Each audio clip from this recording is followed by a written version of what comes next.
অদৃশ্য শক্তিসমূহক বহু মানুহে অনুভৱ কৰে আৰু মানুহতকৈ বেছি অনুভৱ কৰে জীৱ জন্তুবোৰে। তাৰে ভিতৰত এটা অন্যতম জন্তু হৈছে কুকুৰ। যেতিয়া এই অশৰীৰী বেয়া বস্তুৰ প্ৰকোপত পৰা যায় তেতিয়া অকল মানুহেই নহয়, জীৱ জন্তুকেই শুদাই নেৰে। নমস্কাৰ, মোৰ নাম বিৰাজ আৰু স্বাগত কৰিছোঁ আপোনালোক সকলোকে হৰৰ এণ্ড মিষ্টেৰিয়াছ হাউচলৈ।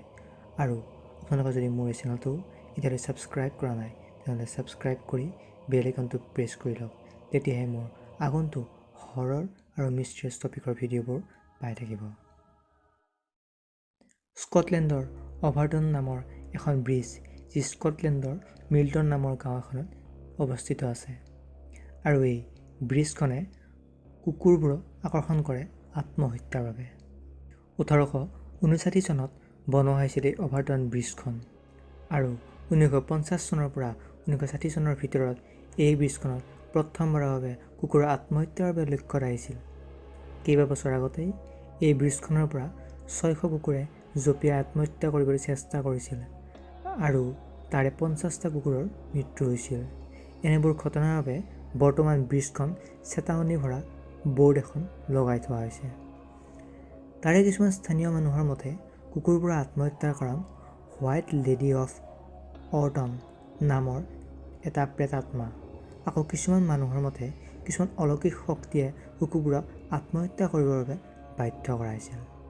কিছুমান প্ৰত্যক্ষদৰ্শীৰ মতে ব্ৰিজখনেৰে পাৰ হ'লে তেওঁলোকৰ পিঠিত এটা বৰ কঠোৰ আঙুলিৰ অনুভৱ হয়, যিয়ে তেওঁলোকক বহুত জোৰত আগলৈ ঠেলা মাৰি দিয়ে।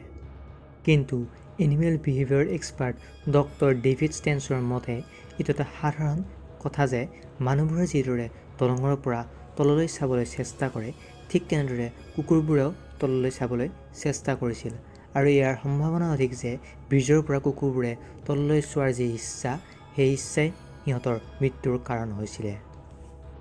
কিন্তু ই কিমান সঁচা ইয়াক এতিয়াও ক'ব পৰা নাযায় আৰু স্কটলেণ্ডৰ এই ব্ৰিজখন এতিয়াও এখন হণ্টেড ব্ৰিজ হিচাপে জনা যায়।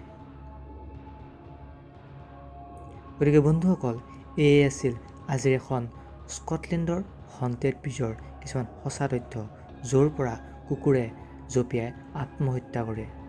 গতিকে বন্ধুসকল, যদি আপোনালোকে মোৰ এই ভিডিঅ'টো ভাল পালে তেনেহ'লে নিশ্চয় এই ভিডিঅ'টো এটা লাইক কৰিব, লগতে নিজৰ বন্ধু বান্ধৱীসকলৰ লগত শ্বেয়াৰ কৰিব আৰু যদি চেনেলটো ছাবস্ক্ৰাইব কৰা নাই তেন্তে এতিয়াই মোৰ চেনেলটো ছাবস্ক্ৰাইব কৰক আগন্তুক এনেধৰণৰ ভিডিঅ'ৰ বাবে।